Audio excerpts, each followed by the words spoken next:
Amazonas presenta 24 horas con Milton Pérez y Diana León. Amigos, buenas noches, bienvenidos. La salud del Papa Francisco presentó hoy una leve mejoría. El mundo católico ha levantado una cadena de oraciones por el Santo Padre. Ya les damos detalles. Hola, Diana. Hola, Milton, amigos, muy buenas noches. Y en temas nacionales, el fuerte temporal ha provocado que se declare una emergencia regional. Ya mismo tendremos informes en vivo desde Manabí con Erika Vera y Ricardo Cruzati desde El Oro. Empezamos con el invierno destructor.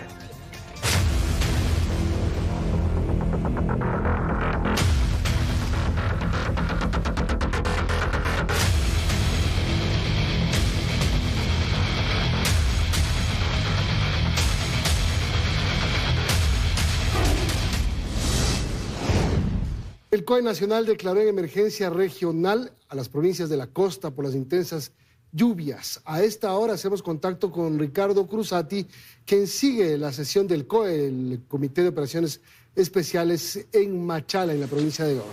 Ricardo, buenas noches. Danos detalles, por favor. Así es, ¿qué tal, compañeros? Muy buenas noches. A esta reunión también asistieron varias autoridades como el ministro de Transportes y Obras Públicas, la ministra de Educación y el ministro de Salud. A su vez, la presidenta del COE Nacional también emitió varios de los puntos a tratar ante esta declaratoria en emergencia que ha afectado a las 6 provincias de la costa ecuatoriana. Escuchemos. Solicitar al Ministerio de Economía y Finanzas, en coordinación de la Secretaría Nacional de Gestión de Riesgos, realice el análisis de las líneas de crédito contingentes con el organismo multilateral que corresponda. Disponer la actividad de todas las entidades de los diferentes niveles de gobierno presentes en los territorios declarados en emergencia para la atención y respuesta a la emergencia bajo las directrices del Comité de Operaciones de Emergencia Nacional. Por otro lado, el ministro de Transportes y Obras Públicas, Roberto Luque, también se refirió a las vías que han sido afectadas por la época lluviosa. Escuchemos. Hoy tenemos 3 vías cerradas, la cuenca Girón Pasaje, que va a estar lista antes de Carnaval, con un contrato justamente preventivo que tuvimos para puntos críticos. Tenemos una vía en Loja que también se está trabajando para que antes de Carnaval esté habilitada, y la vía Balvanera Payatán-Acumandá, que se acaba de cerrar hace unas horas y que en las próximas horas, máximo 6-8 horas, va a estar habilitada. Estos son varios de los puntos que se trataron aquí en la ciudad de Machala en la reunión presidida por el COE Nacional ante la época lluviosa que está generando varias afectaciones en distintos puntos del país. Regresamos con ustedes a estudios. Gracias, Ricardo. Mientras que en Manabí, una de las provincias en emergencia, hay más de 200 familias afectadas tras el desbordamiento de afluentes en una parroquia del cantón Puerto Viejo. Nos enlazamos en estos momentos con Erika Vera, que nos amplía la información. Muy buenas noches, Erika. Buenas noches. Más de 30 familias se encuentran en el albergue ubicado en el sector El Rodeo, pues sus viviendas fueron afectadas debido a las inundaciones registradas durante el fin de semana por los 3 días de lluvias. Para conocer un poco más, les hemos preparado el siguiente reportaje. Veamos. Dejar los alimentos. Desde Quito llegó Julio Solórzano con su familia después de unos días de vacaciones. Al bajarse del bus intercantonal, se llevó la sorpresa. El sector donde reside estaba completamente lleno de agua. Hasta Puerto Viejo, hasta aquí, mejor dicho, llegamos sin ninguna novedad. El de ahí para acá es el inconveniente. Con el agua hasta la cintura y con las maletas al hombro, así avanzó. Él no quería imaginar cómo encontraría su vivienda. Ahora vamos nadando. Nadando, a buscar la casa. A buscar la casa, sí. Mientras unos se movilizaban en canoa, otros buscaban opciones, como es el caso de esta adulta mayor, que sentada en una silla era trasladada a su vivienda por 2 personas del sector. 3 días de intensas lluvias provocaron el desbordamiento de ríos. Como saldo, más de 200 familias afectadas de la parroquia Abdón Calderón, del cantón Puerto Viejo, Manabí. Exactamente, porque esto está fatal. Por allá hay parte. ¿Con quién lo dejó? Con alguien conocido, por lo menos para dejarlo guardado ahí, porque tenemos que ir a la casa porque allá también hay muchos daños. En horas de la tarde, personal de gestión de riesgos de Puerto Viejo, del GAT municipal y demás entidades realizaron la evacuación de alrededor de 30 familias, quienes fueron trasladadas al albergue temporal en el sector El Rodeo. Esto es un alojamiento temporal que se aperturó el día de ayer. Las fuertes lluvias que han existido sobre todo acá en Puerto Viejo, a nivel de Manabí igual, ha afectado muchísimos sectores. Debido a la alerta roja de al menos 7 ríos y alerta naranja de 4 afluentes, Manabí es una de las 6 provincias declaradas en emergencia regional por el COE nacional. Es importante también mencionar que hace pocos minutos el COE nacional dio luz verde para la habilitación de un segundo albergue. Este estará ubicado en el sector de Río Chico, que va a recibir aproximadamente 20 familias. Ustedes continúan con más en Estudios. Buenas noches. Buenas noches, Erika. Gracias desde Puerto Viejo.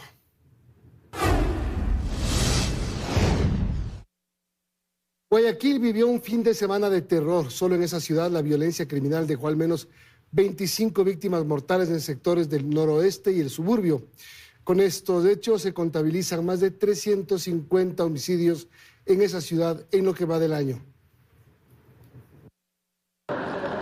Los hechos más recientes se reportaron en el distrito Nueva Prosperina, donde 13 personas fueron asesinadas en el contexto de la disputa de territorio entre organizaciones delictivas. Uno de estos hechos de sangre se registró en el sector de Flor de Bastión, en el noroeste de Guayaquil, donde la noche del domingo hubo una balacera en la que fueron asesinados 4 presuntos integrantes de una organización criminal. El sábado 22 de febrero en este mismo distrito, el conductor de una tricimoto fue asesinado a tiros por negarse a pagar la denominada vacuna. En este sector, el eje investigativo de la Policía Nacional ha determinado que 2 organizaciones mantienen bajo amenaza a cooperativas de tricimotos y negocios para que les paguen sumas de dinero semanales.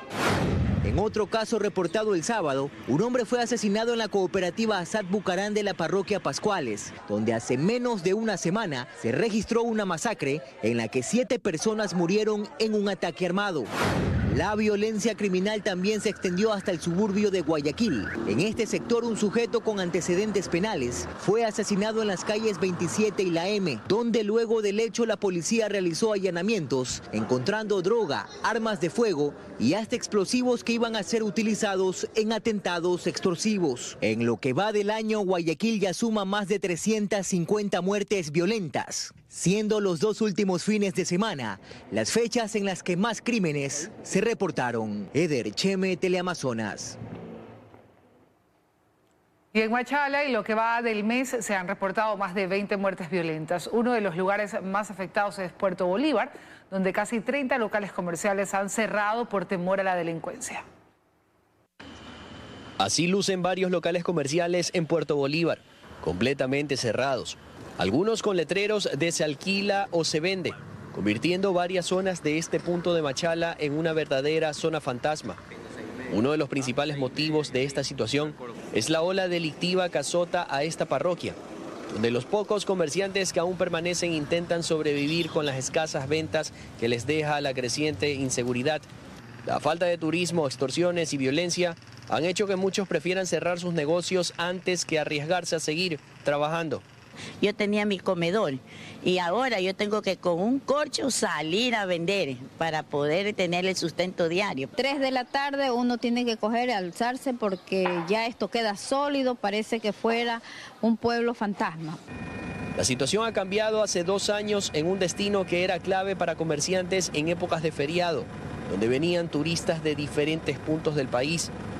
Ahora el miedo se ha apoderado de los comerciantes, quienes prefieren no hablar sobre la situación por temor a represalias. Aquí sí da miedo abrir la boca, como quien dice. Entre los sectores más conflictivos de la parroquia están el barrio 4 de Abril, el sector El Pampón y el barrio 5 de Diciembre. La violencia en estos lugares se atribuye a disputas de territorios entre grupos delictivos, lo que ha elevado la sensación de inseguridad y ha afectado directamente la actividad comercial y la vida cotidiana de los habitantes de Puerto Bolívar. Ricardo Cruzati, Teleamazonas. En la Asamblea, las bancadas anticipan sus posiciones a la intención del gobierno de buscar apoyo militar extranjero. El Pleno se reunirá mañana para emitir un pronunciamiento. Este martes el Pleno tratará el cambio del orden del día en el que la bancada de ADN busca que la Asamblea se pronuncie sobre la intención del gobierno de buscar apoyo militar extranjero para el combate al crimen organizado.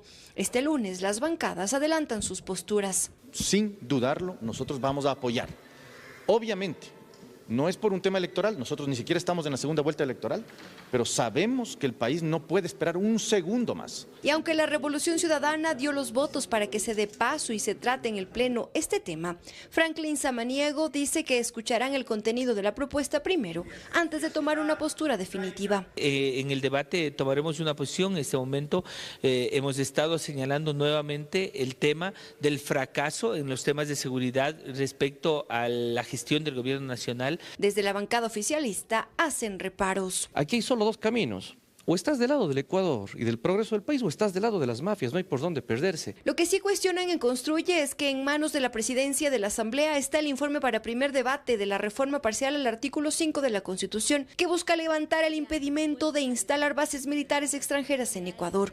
Demorada deliberadamente por parte del correísmo en la comisión y luego en la presidencia de la Asamblea Nacional. ¿Qué creo yo? Tramitarlo más allá de las elecciones. Discrepo con el tema de las bases militares. Sin embargo, aquí lo han planteado como una panacea. Esperemos que no sea el Plan Fénix 1, el Plan Fénix 2 y el Plan Fénix 3. Por ahora no hay fecha para esa convocatoria. Lo que sí, la sesión de este martes está convocada a las 4 de la tarde. En Quito, Karen Aro, Teleamazonas. Plan maestro.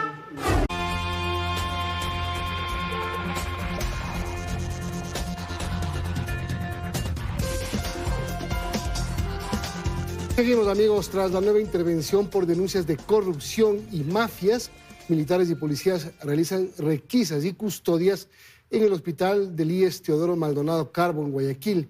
El centro hospitalario pasa por una de sus más graves crisis. Es la segunda intervención militar y policial en menos de un mes que se da en esta casa de salud. Al interior, uniformados según familiares de pacientes, requisan, rondan y se ubican en zonas estratégicas. Sí, lo revisan los bolsos, todo a ver lo que hay. Verifican, nos cuidan. Ellos nos cuidan, eso es lo que queremos. Más seguridad, tanto en los hospitales como en las escuelas y en todos los lugares. Esta medida llega tras la presencia de los ministros de Defensa e Interior, que este domingo ingresaron a varias zonas del nosocomio con un fuerte cordón militar y policial. Hay un grupo especial que va a trabajar aquí, justamente para tener una idea de la situación que se encuentra en el hospital, con el título de mafia, con el título de GDO o delincuencia común. Venimos nosotros a combatir. Pero ¿cómo llega a este punto el segundo hospital más grande del Instituto Ecuatoriano de Seguridad Social? Pues bien, esta casa de salud en los últimos 5 años se ha visto envuelta en más de una crisis, en las que se cuenta el crimen de Natalie López, registrado en el 2023, quien se desempeñaba como directora administrativa, pero tan solo pudo ejercerlo por 8 meses, tiempo en el que estuvo a cargo de supervisar los contratos por servicios y compra de fármacos. Este hecho sigue en indagación, pese a estar a punto de cumplir ya 2 años. En este nosocomio también se investiga la desaparición de Ronnie Camba Torres, secuestrado el 31 de enero de este año, y también ejerció como director administrativo de este hospital, lo que denota el problema crítico de esta casa de salud, que a propósito de estos casos, en el 2020 fue intervenida por la Contraloría General del Estado por detectar indicios de responsabilidad penal, además de sanciones administrativas y civiles por $33 millones, que estaban atados a la contratación de servicios, consultorías y bienes que se hicieron desde el 2016 al 2020. Casos e investigaciones que también han provocado la inestabilidad al interior. Pues por estos pasillos han pasado cerca de 6 gerentes en menos de 2 años, tiempo en el cual se han manejado, según el CERCOP, contratos que superan los $92 millones, siendo la fabricación de prótesis los procesos con mayor rubro destinado. Astrix Ingrid, Teleamazonas.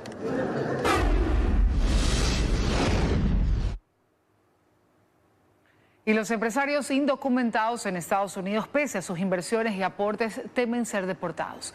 Varios ecuatorianos reaccionaron a la última campaña del gobierno que radicaliza la expulsión de quienes viven sin estatus legal. Nos contactamos con Alcibiades Onofre para que nos cuente más. Hola Alcibiades, te escuchamos. Buenas noches. Y esta última campaña antimigratoria que ha lanzado el gobierno de los Estados Unidos ha dejado más que claro que no importa si es que un inmigrante indocumentado abrió un negocio en los Estados Unidos y pues aportó para este país durante muchos años, su estatus lo convierte en irregular y pues esto también derivaría en su deportación. Tenemos aquí testimonios de quienes temen ser deportados y que ya construyeron toda una vida en este país. Abren sus negocios pero con el temor de que las autoridades de inmigración lleguen y se los lleven a todos y ni siquiera quieren compartir un testimonio para evitar ser reconocidos. Es la realidad de los ecuatorianos que aportan a la economía de los Estados Unidos, pero que no pudieron solucionar su estatus legal porque el sistema no lo permitió por el largo proceso. El orense Denis Gallegos habla sobre la realidad en representación de sus colegas. Hay mucha gente que yo miraba pasar aquí a diario, hoy en día veo en las redes sociales y lo veo ya en Ecuador, gente que opta, porque la verdad es que esta situación pone a todo el mundo contra la pared, a todo el mundo. Hay mucha gente que no está trabajando ahorita. Pero ¿cómo pudieron establecer una vida de negocios muchos inmigrantes indocumentados? Nueva York es una ciudad santuario que protege con leyes a este segmento de la población de las autoridades federales. A través de un número de identificación de impuestos y capacitaciones, les permitieron cumplir el sueño americano y aportar al país. Nosotros realmente buscamos la forma por todo eso y uno se sale como sea a trabajar. Y le pedimos de corazón al señor presidente que está bien que detenga a la gente que está haciendo cosas malas, pero a la gente que estamos trabajando, que debe dejarla que trabaje, que salga adelante. La última crisis migratoria marcó a Washington Llerena, quien fue atacado por delincuentes que llegaron infiltrados en ella. Él es un empresario. Ya 22 años en este país y me atacaron un día. Llegué a mi casa, me atacaron, casi me matan. Entonces, por un lado estamos contentos de ver que ha cambiado mucho Nueva York, pero por otro lado triste porque hay muchas personas que lo están deportando. We will hunt you down. I'm Christine Ohm, the United States Secretary of Homeland Security. El gobierno estadounidense, a través de la Secretaría de Seguridad Nacional, ha encabezado una campaña que les dice a los migrantes que deben regresar por su cuenta o los buscarán a modo de cacería por haber cometido el crimen de cruzar y permanecer ilegalmente. Let me be clear. Si están considerando completamente ingresar de manera ilegal a Estados Unidos, ni siquiera lo piensen. Déjenme ser clara. Si ustedes vienen a nuestro país y rompen nuestras reglas, los cazaremos y los localizaremos donde se encuentren. Los criminales no son bienvenidos en los Estados Unidos. Así que si van a ingresar ilegales, los detendremos y los expulsaremos y nunca más podrán retornar. Las calles de algunas ciudades, entre ellas Nueva York, ahora lucen con poco flujo de personas hispanas. Los problemas de criminalidad dicen que han bajado según las autoridades, pero la culpa de unos, lamentablemente, la tienen que pagar todos, sin distinción de banderas. La ansiedad y el estrés ahora son parte del día a día de millones de hispanos que se encuentran dentro de los Estados Unidos y que no saben si el día de mañana será el último dentro de ese país. Hasta aquí nuestro informe, seguimos con más en 24 horas. Gracias, Alcibiades. Buenas noches desde Nueva York. Y durante este feriado de carnaval, el IVA será del 8% en todos los servicios definidos como actividades turísticas. Al año, solo 12 días de feriado pueden tener esta reducción de impuestos en turismo. Mediante el decreto ejecutivo 542, el presidente Daniel Noboa dispuso reducir el IVA del 15% al 8% en establecimientos o servicios turísticos durante el feriado de carnaval. De acuerdo al artículo 5 de la ley de turismo, únicamente se comprenden como servicios turísticos agencias de viaje y los establecimientos que consten con el sello que pertenecen al Ministerio de Turismo. Un beneficio tributario para generar consumo.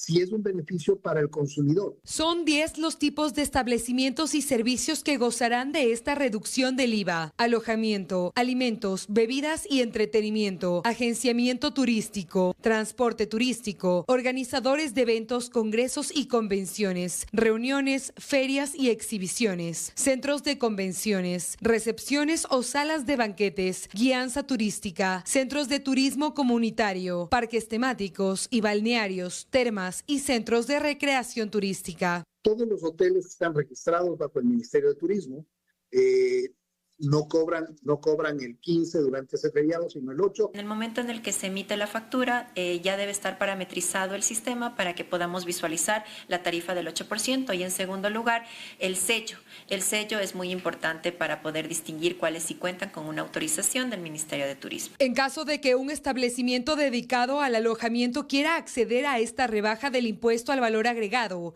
por este feriado, ya no alcanzaría a hacerlo para este asueto. No podrían calificarse debido a que la solicitud requiere al menos 15 días para que la autoridad pueda revisar los documentos. De acuerdo a la Ley de Régimen Tributario Interno y la Ley de Turismo, anualmente el presidente puede decretar una reducción del IVA al 8% sin superar los 12 días anuales. Es desafortunado que sea tan poquitos días que se tengan al año. Lo ideal es que sea permanente para el turismo. A inicios del 2025, el presidente de la República dispuso la rebaja del IVA al 8%, 5 días por año nuevo. Con esta reducción para este feriado de carnaval, quedarían apenas 3 días más en los que el Ejecutivo podrá bajar el valor de los impuestos por feriado. María Gracia Chacón, Teleamazonas.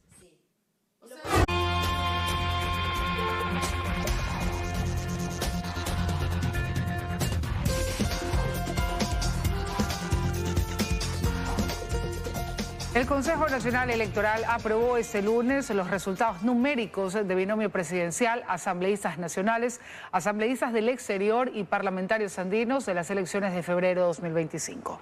Con ello concluye el escrutinio y ahora las organizaciones políticas tendrán un plazo de 3 días para presentar recursos ante el CNE o ante el Tribunal Contencioso Electoral. Si no lo hacen, se proclamarán los resultados. Toda resolución tomada por el Consejo Nacional Electoral es susceptible de apelaciones, impugnaciones. Viene ese periodo para que puedan las organizaciones políticas. Posterior a eso viene ya en la dignidad presidencial en la información de la segunda vuelta. En el caso de asambleístas nacionales, provinciales, va el proceso de asignación de escaños. Las prefecturas del país le exigen al gobierno el pago de $100 millones en efectivo correspondiente a sus asignaciones mensuales para atender la emergencia invernal. El Ministerio de Economía y Finanzas propuso pagar este monto con bonos, pero el CONGOPE lo rechazó. Paula Pavón, la prefecta de Pichincha y presidenta del consorcio, asegura que están dispuestos a negociar nada más el pago del resto de la deuda, que es de $563 millones, para lo cual mantendrán una reunión este miércoles. A 4 prefecturas se nos adeuda desde noviembre. Prefecturas de Guayas, las prefecturas de Manabí, la prefectura de Los Ríos y también la prefectura de Pichincha. Pero a las 23 provincias se nos adeuda diciembre, se nos adeuda enero y estamos por culminar febrero. El gobierno nacional nos ha planteado un monto de 171 millones que incluye el modelo de equidad territorial con bonos a 1, 3 y 5 años. Y en este momento el país, las emergencias, la situación invernal no nos permite aceptar esta propuesta.